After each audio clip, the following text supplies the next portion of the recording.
This channel does not promote any violent, harmful, or illegal activities. All content provided by this channel is meant for an educational purpose only.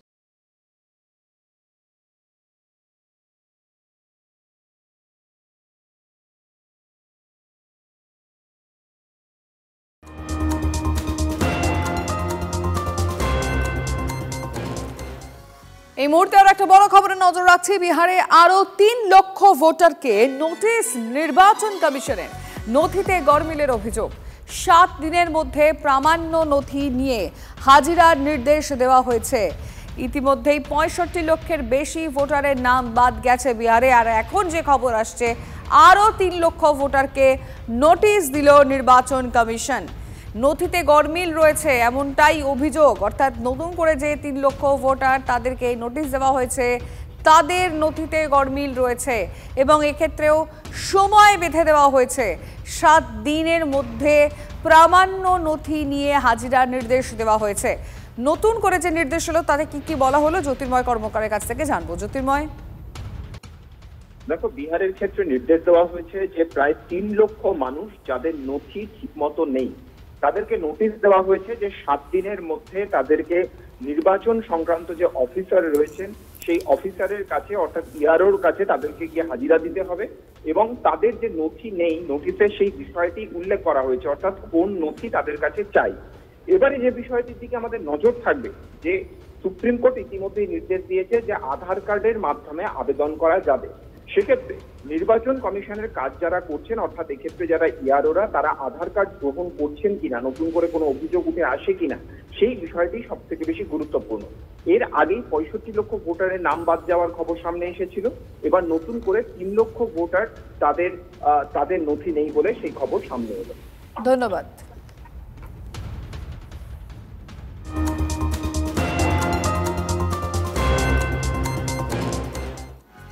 বাড়ছে booth, রূপরেখা তৈরি করতে আজকে সর্বদল বৈঠকে commission.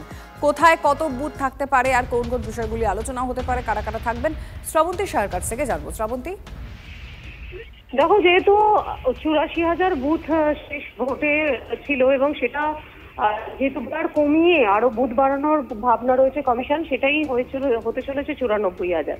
এই যে নতুন অজস্র বুথ হচ্ছে, সেই বুথ কোথায় হবে তারই একটা রূপরেখা ঠিক করতে সর্বদলীয় বৈঠক শুরু হওয়ার কথা রয়েছে। বিকেল ৩টে থেকে সমস্ত দলের প্রতিনিধিরা সিইও দপ্তরে আসবেন।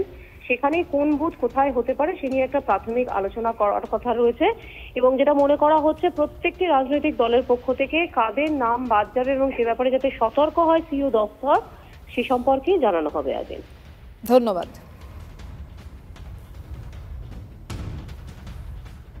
অনুপ্রবেশ ইস্যুতে অমিত শাহকে বেলাগাম আক্রমণ মহুয়া মৈত্রর। বাংলাদেশ থেকে অনুপ্রবেশকারীরা ঢুকলে দায়িত্ব স্বরাষ্ট্রমন্ত্রকের। আক্রমণে কৃষ্ণনগরের তৃণমূল সাংসদ। পাল্টা স্বরাষ্ট্রমন্ত্রকে নিশানা করে আপত্তিজনক কথার অভিযোগ তুলে মহুয়ার বিরুদ্ধে কোতোয়ালি থানায় অভিযোগ দায়ের করেছে বিজেপি।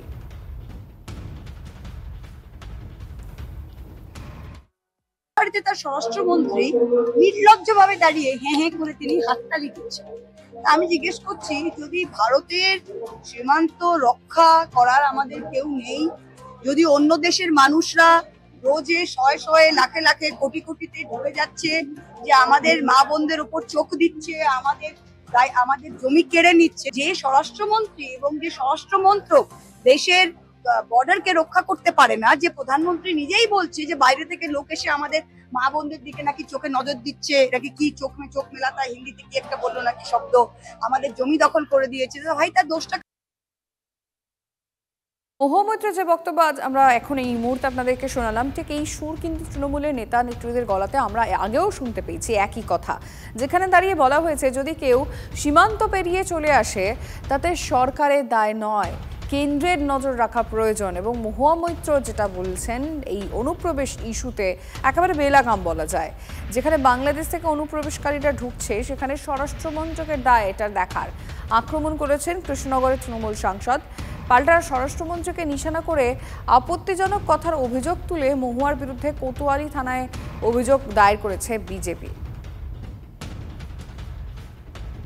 এর আগেও আমরা বারংবার বলতে শুনেছিলাম তৃণমূলের তরফ থেকে শীর্ষ নেতা নেত্রীদের যে যখন যদি কেউ সীমান্ত পেরিয়ে আসে সেটা দায়িত্ব বিএসএফ এর, সেখানে নজর রাখা, সেটা সরকারের দায়িত্ব নয়। সেখান থেকে যাতে কেউ সীমান্ত পেরিয়ে এখানে যদি ভারতে ঢুকে যায় অর্থাৎ অনুপ্রবেশ হয়, তাহলে সেটা সরকারের দায়িত্ব নয়। এক্ষেত্রে স্বরাষ্ট্র মন্ত্রকের দায়, যেটা বলছেন মহুয়া মৈত্র।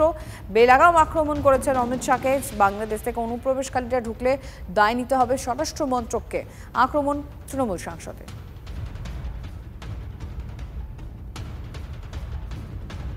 মাস কয়েক আগে বলেছিলেন 2/3 গরিষ্ঠতা নিয়ে ক্ষমতায় ফিরবেন, আর এবার দিলেন নিজেদের ছাপিয়ে যাওয়ার টার্গেট।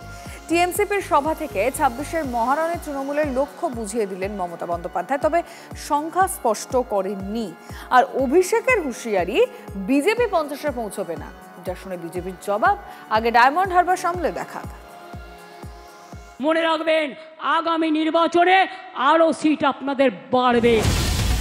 2011-তে কংগ্রেসের সঙ্গে জোট করে 184, 2016-তে একা লড়ে 211, 2021-এ একক ক্ষমতায় 213, আর 26-এর মহাযুদ্ধের টার্গেট আরও বাড়ালো তৃণমূল কংগ্রেস। আগের বার যা আসন পেয়েছিল তৃণমূল, আমি বুক ঠুকে এখানে কথা দিয়ে যাচ্ছি, তার থেকে আসন বাড়বে, কমবে না। 3 দশকে বাম শাসনের বিদায় ঘটনার পর থেকে প্রতিটি ভোটে তৃণমূলের আসন এবং ভোট শতাংশ বেড়েছে। এই প্রেক্ষাপটে দলের ছাত্র সংগঠনের মঞ্চ থেকে মমতা বন্দ্যোপাধ্যায় আরও বড় লক্ষ্যমাত্রা বেঁধে দিলেন। আর এই ইস্যুতেই বাংলার প্রধান বিরোধী দল বিজেপিকেও চ্যালেঞ্জ জানিয়েছেন অভিষেক বন্দ্যোপাধ্যায়। আর এবার তো আমি বলেছি, বিজেপির ক্ষমতা থাকলে 50 পার করে দেখাও, 50। এবার ইলেকশন কমিশন তৈরি, ডায়মন্ড হারবারকে আগে রক্ষা করুক অভিষেক ব্যানার্জি, তারপরে তো বিজেপিকে দেখবে। বিজেপি নেতারা প্রায় তৃণমূলকে বিধে পরিবারতন্ত্রের অভিযোগে শান দেন। এদিন তার জবাব দিতে গিয়ে সরাসরি কেন্দ্রের স্বরাষ্ট্রমন্ত্রী অমিত শাহকে নিশানা করেন তৃণমূল নেত্রী।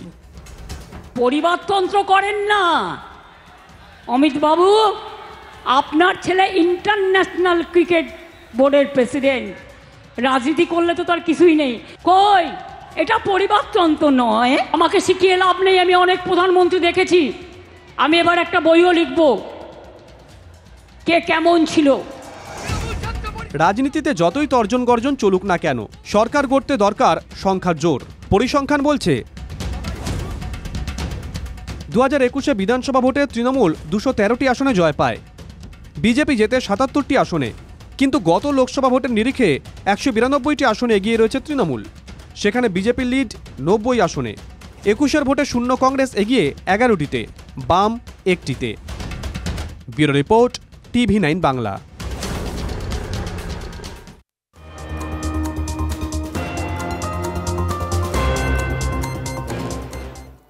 নিয়োগ দুর্নীতি মামলায় ইডি হেফাজতে জীবন কৃষ্ণ, পিসিকে ম্যারাথন জিজ্ঞাসাবাদ। প্রায় 7 ঘন্টা জিজ্ঞাসাবাদের পর সিজিও থেকে বেরোলেন দ্রুত তৃণমূল বিধায়কের কাউন্সিলর পিসি মায়া সাহা।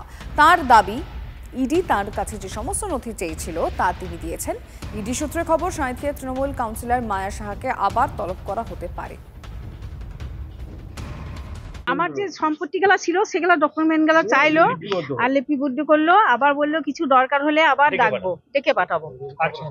আর কিছু নয়, শুধুমাত্র আপনাদের সম্পত্তি? আমাদের সম্পত্তি শুধু। জীবন কৃষ্ণ সাহার কোনো সম্পত্তি নিয়ে কথা? না, কথা বলেনি। আগে বলেছিল, এখন বলেনি। আমি লোন নিয়ে করেছি, সেটা সব ডকুমেন্ট নিয়ে দিল, নিয়ে বলে আবার দরকার হলে আবার ডাকবো। জীবন বাবুর সঙ্গে একসঙ্গে বসালো আপনাকে?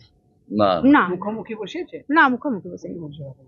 আবার ডেকেছে? হ্যাঁ, আবার ডেকে, তবে দরকার হলে ডাকবো। তাই কম আছে সেটা বলেনি, ডেট বলেনি। না, এটা ভুল বলছে। না, এটা আমার আত্মীয় সম্পর্কে, তাছাড়া আমার একটা মিথ্যা সবকিছু।